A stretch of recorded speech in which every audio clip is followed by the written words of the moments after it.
Welcome to another malware hunt. In the past, we had Terminate Stay Resident, TSRs. We had boot disk viruses, boot sector viruses. We had all kinds of crazy things. Now we've got file-based and fileless-based. That's right, viruses without a file. Big thanks to Robert, who sent me this sample to pull apart and show you how it works.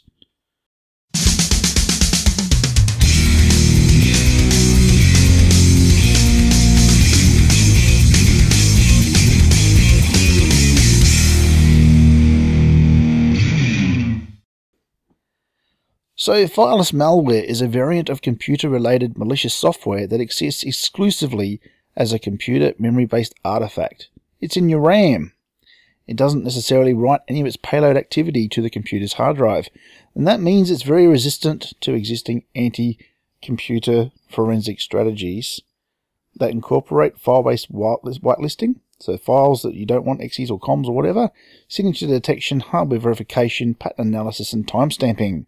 This leaves very little in the way of evidence that can be used by digital forensic investigators to find illegitimate activity. As malware of this type is designed to work in memory only, it only exists while your system is running. As soon as you reboot it, it's all gone. It's fileless. Now, in some truth, there is a little bit of a file on your hard drive. Well, on this particular sample anyway. However, the actual payload is not on the hard drive. So how was this detected? The person who detected this actually found an entry in their event log. Here it is here in front of you. So this is under the sysmon operational log, and basically it's talking about something running. And as I scroll down, here you can see a PowerShell, a whole heap of obfuscated text, and bits and pieces after it. So this was the first clue. Something's running that we didn't really expect to be running, and it's running via PowerShell. The next clue is we discover this is in a task. So let's open up and have a look in the task, shall we? So here we are in the task scheduler, and down in the main part there under action and under details, you can see that it's going to start a program, and you can see the for files command, and then you can see command running and a whole bunch of text after that. You can see in the main window in the green box that this is called info, and it's going to fire at logon. As you can see when you open it up, it's got the for files command. Going a bit further into it, it's also got some arguments, and the arguments are a /m p *ll .*e. So what's this all about? So exporting that task and then opening up the XML that you get, if we have a bit of a look at this and scroll down to the section we're interested in, we can see this task. Now, what's happening is the for files.exe command is running. It's going to run this. Where it sees the @file, it's going to substitute the file that you wish to run. Then it's got an encoded PowerShell script here, and then at the very end is the mask telling it what it's going to run with. Now in this case it's p *ll.*e, which is PowerShell.exe. So it's going to pull that word out there, PowerShell.exe, and it's going to substitute that in the @file section. It's going to decode this and run it. So what does it look like when you decode it? So I've cut and pasted that command out, and as you can see, I've removed the for files, I've substituted in the PowerShell, and then I've put the command as it would run, and obviously PowerShell will decode this. So what's it going to decode it as? Well, the -ec is an encoded command, so it tells PowerShell to decode the following. This is done in base 64. So if I go up to https://www base64decode.net, I actually get the following line. See the question marks? Forget them. We're going to remove the question marks. So what we'll end up with is I, ignore the question mark, E, ignore the question mark, X, ignore the question mark, and we will end up with some code. So let's go and have a look at what that code looks like, shall we? Here we have it. So it's going to basically execute get item property of this registry key, and then it's going to get the value of S. So it's going to invoke this expression from PowerShell, and it's going to pull out of the registry that particular key's value. So this is the full command here, the 4 files, and as you can see, as I've referred to it, it's going to substitute the @file with the word PowerShell.exe because of the mask. Thought I would include all that in here for you, just in case you see something similar.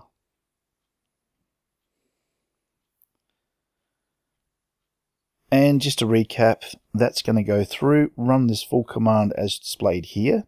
So PowerShell and the IEX and then that following registry key, and it's going to find the S value and pop it out for us. Now, I hope you're really good at deossification, because this is really been made hard to read. I'm going to need you guys to figure this one out, I think, because this is just going to do my head in.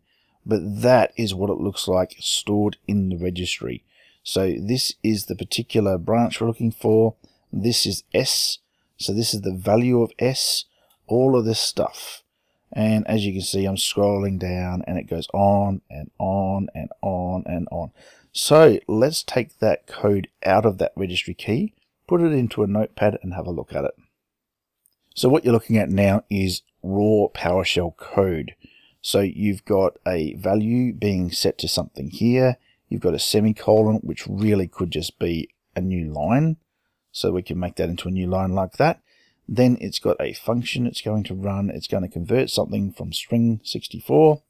It's then going to turn it into byte value array and run this whole lot of letters through this function fqyix blah blah blah blah blah. So if I scroll to where I know the next piece of code is at the very end, so scrolling through this, so that's all that one piece of instruction so far. Down at the very end here, we can see the end semicolon, and then we've got other functions. And underneath these other functions, I can see the words popping out for IEX. So this is going to execute other commands down the end here. So we've got to find out what this all is. Now, some of the clues is this byte section here. So you've got the byte square brackets and you've got the base 64. That is actually going to spit out a binary file of some kind. Not necessarily binary file, but a binary memory fragment or an artifact. It's going to spit out something in binary. Now, just some things to know. The colon is a static member operator. So that calls a static properties operator and methods of a framework class. And as I said before, the byte square bracket is to put into a byte array, or in this case, a binary file. Now the process I'm going to use, I'm going to add some spacing to the code to make it easier to read. I'm going to beautify it. I'm going to add new lines wherever there's a semicolon, and any other distracting sort of rubbish that doesn't belong there, I'm going to remove it. I'm also going to edit out the IEX so I don't accidentally run anything and cause myself to get hacked by anything. And I'm also going to take that first big chunk of code and run it through that function as it wants, so I can sort of bring down what this actual thing is doing. So here we go. We now have slightly nicer looking code. We can see that we have this function now standing out by itself. We can see that we have this huge big variable here that's being passed to that function. And if we actually can run that through that function, we can simplify this code quite easily. So let's scroll to the other end of this big chunky piece of code. And even down here, it's starting to look a bit nicer because, again, I've put those spaces in and removed the semicolons. And as you can see, this is again running a function. It's going to run, in this case, this whole thing through it, and it's going to execute it. So I'm going to remove that IEX, and then just beneath that, I've got another one. So I can see that I've got 3 main sections of this code that are going to execute. I've got this big chunky bit at the beginning, which creates some kind of a binary memory artifact. And then I can see this IEX that's going to run this particular string of code and this IEX here. So one would surmise what's going to happen. This will pop out some sort of binary file or into memory, and this sets it up to run, and this probably actually causes it to run. Now what I would like to do is I would like to get that binary file out so I can analyze it and have a bit of a look at it. So what I've done is I've removed the base 60, sorry, not the base 64, removed the byte square brackets from the beginning. I've left all the base 64 because I'm still going to convert all this to base 64. And then at the very bottom, what I've done is I'm outputting it to an export.txt file. So this is going to give me just the result of what this obfuscated text is, so I can see what it's actually creating. This is the output file, export.txt. So this is what's going to go into my byte array. So at the moment, we don't have a binary file. At the moment, we've just got the byte array, got the ASCII codes, and that's actually going to go into that byte array, and we'll actually then form our file. So one per line. This is what that big, huge, crazy looking text converts down to. Now I know what it looks like with all the numbers. I actually want to see what it looks like with the binary. So what I'm going to do now is I'm going to do exactly the same thing where I've converted the numbers before, but I'm going to assign it this time to this variable. And then at the very, very end of this, so if I just scroll through all this junk, at the very end of it, here I am converting it. Now, knowing I'm in a protected environment in my little sandbox, also knowing that I have removed the IEX commands, I'm going to paste that in here and watch what it does. So this should first of all play back all of that obfuscated code, and then after it's done that, it should actually show us the binary to the screen. And there's the binary to the screen. So as you can see, I've started with that obfuscated text, and instead of spitting it out to a binary file, I spit it out to the screen. Obviously my screen is not going to show me the unprintable characters, but it's showing me a fairly good representation of what it is, and I'm getting a little bit of an idea of structures and things of what's going on there, but it's not much use to me. I need it in a binary file.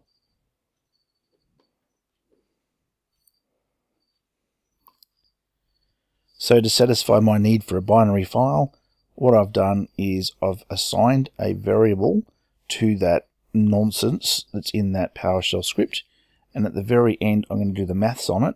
I'm going to do the base 64, I'm going to do the byte array, and then I'm going to save it out to a file. So let's scroll down and see how that's done.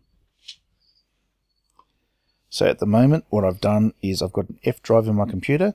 I've told it I want the file to be called exported.bin. I've told it to take a byte array from what I'm putting as my input string and base 64 on it, and then I'm writing everything out to that file array, and we'll have a look at what it looks like. So we run that through PowerShell. And here we have the exported.bin file. If I open that up with Notepad, the first thing I notice is there's no MZ header. In fact, there's no header that I can recognize at all. It definitely looks like some kind of a binary file, but there's no structure to it. There's nothing that I can work with. And that's the first thing to know about this. This is a memory fragment. This is going to get loaded up and patched into memory and cause some kind of a malware reaction on my machine. However, it doesn't necessarily have to have a header. Fileless malware is often missing a complete header, so you can't recognize and you can't work with it, and you often can't do a detection on it. So in this situation, I have actually loaded this up into VirusTotal and also into Hybrid Analysis, and I got 0 results. It doesn't scan as malware. So here we are in VirusTotal, and it's been through all of the detections and it passed everything. It found nothing malicious about that whatsoever. It has detected as an MZ, but it hasn't detected as a PE. So it's not quite sure what to do with it. Now, being the good citizen I am, I've already left a note to say this is a memory artifact from some malware. If I go up over to the Hybrid Analysis, it didn't even bother scanning it and doing anything with it because it doesn't know what to do with it. It doesn't have a header on it. So how can we find out more about this binary file? So at this point, how do I even know that my deobfuscation worked? How do I know I didn't make a mistake? How do I even know this binary file contains anything of any use? I have gone up to Microsoft TechNet or sysinternals, downloaded strings.exe, run that over this file, and lo and behold, there's a whole heap of functions. And they look pretty much like they spell correctly to me. We've got sleep.ex, we've got current thread ID, we've got virtual free. Now, if my deobfuscation had messed up in any way, or if I'd put the wrong thing in and not done base64 or not converted to byte or something like that, there's no way I would be at the point where I'd be pulling strings out of that binary file of procedures that are commonly stored in kernel32.dll. So I'm going to run this through Ghidra and find out if I can actually disassemble it. So I'm going to drag this into Ghidra.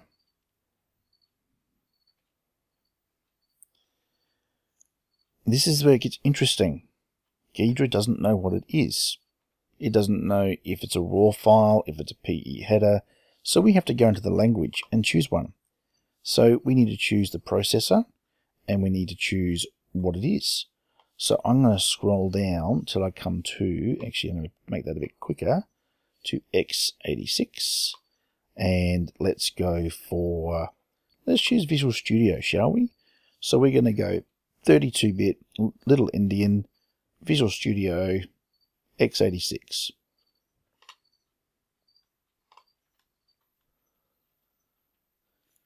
We're now going to open that with the code browser.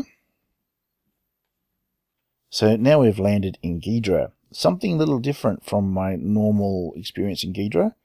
Actually, up here under program trees, it's calling it RAM. I understand what the PE header looks like. I understand this doesn't have a PE header or an MZ header.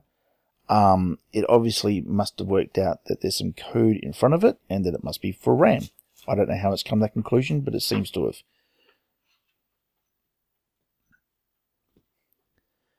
Now, if we go to search and we go to for strings, here we can see those same strings that I got out of using strings.exe, or if not, actually a few more, because we've now imported a whole heap of DLLs that we're going to be using as well. And if we go over to the functions, there appears to be functions. And if we click on the assembly and pull up the graphing function, we now have this graph. So again, it looks to me like the decompilation and my deobfuscation has gone really, really well. So if we just zoom in to that, as we can see, there are lots and lots and lots of related bits of functions and codes here. And as you can see, it's also decompiling into raw C code over here. So everything must have gone okay with my deobfuscation. So now you can go through this function and see if we can highlight what it's actually doing. So that's all well and good. So basically we've got a task that's firing off a obfuscated PowerShell command. From that PowerShell command, it's going to the registry.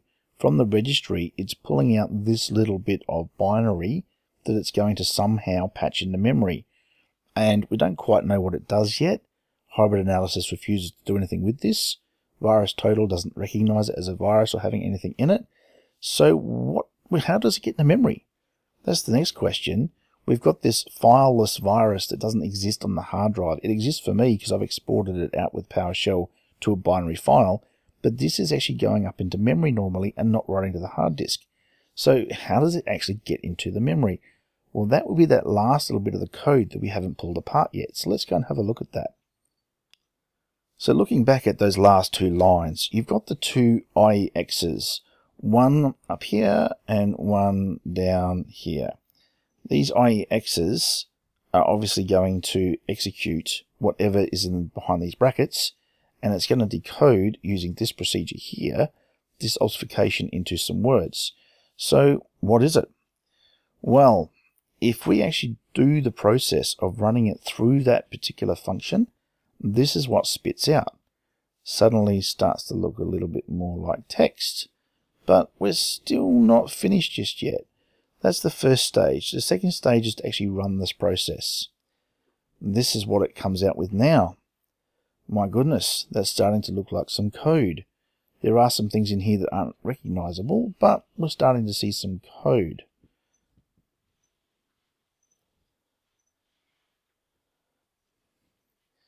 So taking it one step at a time, taking that first top bit and converting it, so that is this bit, which is going through that function MIYN, comes out to look like this bit. So we can see here that we've got something else playing with 64-bit strings, and that comes out to mean this. So what does all this mean? That's where it gets really interesting. This is the loader. This is how it gets into memory. These strings that you've been seeing, this actually gets it up into memory. So let's go through this a little bit. You saw the words DLL import kernel32. That's an API call to that DLL. You also would have seen uinit, or that's the unsigned 32-bit integer, and you would have seen some processes. Now, these are the processes that are imported from kernel32. They are get current process, virtual alloc x, get current thread ID, queue user APC, open thread, and sleep ex. So these are functions in the kernel32, and it's pulling them out and going to use them. It runs the IEX, so it's going to execute this code. So the first thing it does is opens up kernel32 and extracts out what it wants. So it's creating this particular item, which is get current thread ID for the current thread that's running. It's then getting some variables from open thread. It's then queuing the user APC. It's then sleeping, and then going through and doing some other bits and pieces here. All very interesting stuff, but what is it actually doing? Well, after the imports are established, as it says here on my screen, the last portion is a few lines that perform the APC injection via the queue user APC API. Now, the APC is the asynchronous procedure call, because of course we all like acronyms. APCs can direct a thread to execute some other code prior to executing its regular execution path. So the IEX is going to run the following. It's going to get the process. It's going to basically get that piece of binary, which is in memory and not written to the hard drive like I've got it. It's then going to put it into memory. Now, I'm not going to read 100% as it says here, but I've written this here so that you can read it. But the injection starts by allocating memory for the malicious code with virtual alloc ex. This is actually going to target the current process. This is, if it's successful, then it copies it in and basically uses the copy command. So if you have a look up in the code up here, you can see the virtual alloc ex, and you can see the copy command. So that bit of binary is now being copied into that thread. Now, once it's done that, queue APC is executed. So this is where it's going to start that asynchronous procedure call and put that binary at the beginning or wherever it's going to be. And it creates a user mode APC and queues it within the thread. To execute the malicious code from the queue, the thread needs to enter an alertable state. Now that's this bit here at the end. This is where sleep ex 3,1 comes into it. So sleep ex is used to trigger an alertable state, completing the APC injection by specifying 1 true, which is set for its second parameter, which is be alertable. So basically what we've got here is you've got a task which goes to the registry. It pulls some text out of the registry, converts it into binary. It then deobfuscates the rest of that PowerShell script, which is calling on kernel32 DLL, and then it is actually opening up the threads, putting the binary into the thread, and executing it. And that is why it doesn't actually exist as a binary file on your hard drive. It exists as some raw text in your registry, but it doesn't actually exist as a file you can scan physically on your hard disk. It's compiled and deobfuscated as the PowerShell needs it. So there's no raw signature. There's nothing there for it to look for. Now, in a true fileless malware, I'm not quite sure it would have something in the registry or in a task. But as far as I'm concerned, because the binary bit, which is going to memory as a memory artifact, doesn't exist on the hard drive, I'm going to call this fileless. And this has been the first time I've pulled apart a fileless malware. So I hope you got something out of that. I hope that was interesting for you. So if you've got any questions on that, feel free to leave a comment. And obviously, if you like what you saw and you want to see more of this, or you want me to explain further what I've done to get to this point, then obviously I'd love you to subscribe. I'd love you to ring the bell and leave me a comment and ask me some questions. This episode of Mickey J. Whitehat brought to you by The Virus Doctor. Be sure to go and check him out. Ken Dwight, Master of Mystery here, unravels the mysteries. He brings to light all the ways you can conquer malware. He takes you through some easy steps. Those easy steps help you conquer malware quickly. So go to the website, The Virus Doctor. Check it out today. And if you use special coupon code MickeyJ15, you will get 15% off the course you choose. Thanks very much to The Virus Doctor for sponsoring this episode.